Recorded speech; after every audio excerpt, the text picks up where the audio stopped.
कभी सोचा है एक दिन के लिए भी साधुओं जैसा जीवन कैसा होगा? दुनियादारी छोड़ के सादगी और अध्यात्म अपनाना कैसा होगा? मैं खुद यही सवाल सोच रहा था बनारस के घाटों पे, जहां जीवन और मृत्यु आस्था की रंगोली में मिल जाते हैं।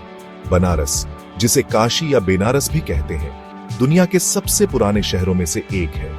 इतिहास, पौराणिक कथाओं और अध्यात्म से भरा शहर, जहां पवित्र गंगा बहती है, जीवन और मोक्ष दोनों देती है। सदियों से साधु, हिंदू धर्म के संत बनारस की आध्यात्मिक ऊर्जा की ओर खींचे चले आते हैं। मोक्ष की तलाश में सांसारिक चीजों का त्याग करके वो जन्म और मृत्यु के चक्र से मुक्ति चाहते हैं। उनके जीवन से प्रभावित होकर मैंने एक अनोखा एक्सपेरिमेंट करने का सोचा। बनारस में 24 घंटे साधु की तरह जीना। मेरा सफर 80 घाट से शुरू हुआ, गंगा किनारे के कई घाटों में से एक। जैसे ही सूरज ढलने लगा, पुराने शहर पर एक सुनहरी रोशनी बिखेरते हुए मैं साधुओं के एक समूह से मिला। उनके चेहरों पे विजडम और एक्सपीरियंस की कहानियां साफ दिख रही थी। उन्होंने मुझे अपने बीच स्वीकार किया। उनकी आंखों में उत्सुकता और थोड़ी सी अम्यूजमेंट भी थी। एक साधु, लंबी सफेद दाढ़ी वाले, जिनकी आंखें पुराने राज छुपाए हुए लगती थीं, उन्होंने मेरे कंधों पर केसरिया वस्त्र डाला। ये सिंपल सी बात, अपने कपड़े छोड़ के साधु का भेष धारण करना, बहुत मीनिंगफुल लगा। ये दुनियादारी की पहचान छोड़ना था, अनजाने में कदम रखना था। हवा में अगरबत्ती की खुशबू और मंत्रों की आवाज गूंज रही थी। हर तरह के लोग घाटों पर आए थे। उनके चेहरों पर आशा, विश्वास और कुछ अलग पाने की चाहत दिख रही थी। मुझे एक अजीब सी शांति मिली, जो पहले कभी महसूस नहीं हुई थी। बाबा जी, साधु ने अपना नाम बताया। मुझे घाट पर एकांत जगह ले गए। उन्होंने समझाया कि ध्यान साधु के जीवन का जरूरी हिस्सा है, अपने अंदर के ईश्वर से जुड़ने का तरीका। जैसे ही मैंने आंखें बंद की और अपनी सांसों पर ध्यान दिया, शहर की आवाजें धीमी होने लगी। अगली सुबह मैं मंदिर की घंटियों और मंत्रों की धीमी आवाज से जागा। आसमान में थोड़ी रोशनी हो रही थी, गंगा पर एक नरम सी चमक बिखेर रही थी। बाबा जी मुझे पानी के किनारे ले गए, जहां हमने और भक्तों के साथ उगते सूरज को प्रणाम किया। पानी ठंडा था, मेरी रीढ़ में सिहरन दौड़ गई, लेकिन एक्सपीरियंस बहुत अच्छा था। जैसे ही मैंने खुद को पवित्र नदी में डुबोया, मुझे लगा जैसे पुराने बोझ धुल गए। गंगा, जिसे हिंदू देवी मानते हैं, अपनी ही लाइफ फोर्स से धड़कती हुई लगी। सुबह नहाने के बाद हमने फल और चाय का सिंपल सा नाश्ता किया। खाना सादा था, पर बहुत स्वादिष्ट लगा।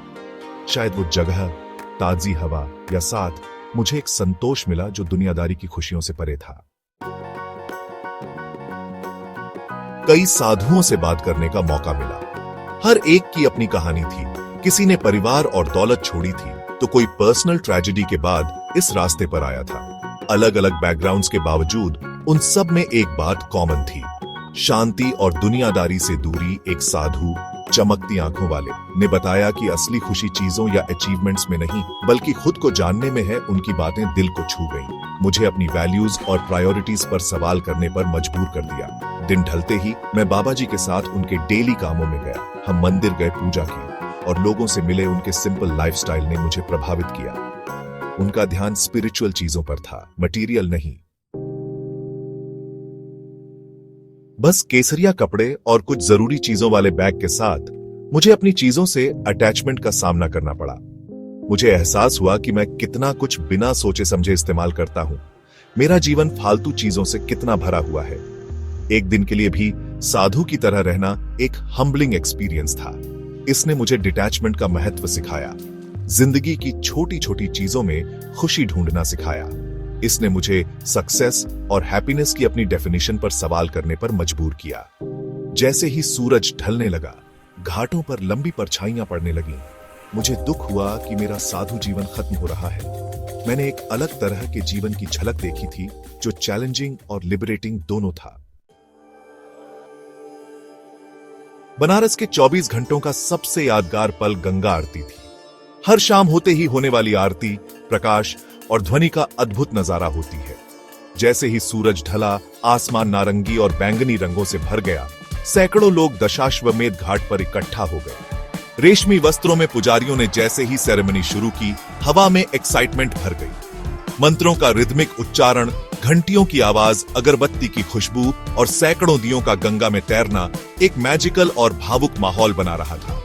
गंगा आरती सिर्फ एक दिखावा नहीं थी, ये आस्था की अभिव्यक्ति थी, पवित्र नदी के लिए एक सामूहिक प्रार्थना। भक्तों के बीच खड़े होकर मुझे न सिर्फ ईश्वर से बल्कि पूरी मानवता से जुड़ाव महसूस हुआ। जैसे ही सेरेमनी खत्म हुई और मंत्रों की आवाज रात में गुम हो गई, मुझे एहसास हुआ कि मैं बनारस से एक बदले हुए इंसान के रूप में जा रहा हूं। इस एक्सपीरियंस ने मेरी आत्मा पर एक गहरी छाप छोड़ी है, मुझे अपनी प्रायोरिटीज पर फिर से विचार करने और जीवन में एक गहरा अर्थ खोजने के लिए प्रेरित किया है। जब आप खुद को गंगा के प्रवाह में छोड़ देंगे तो आप क्या खोज पाएंगे?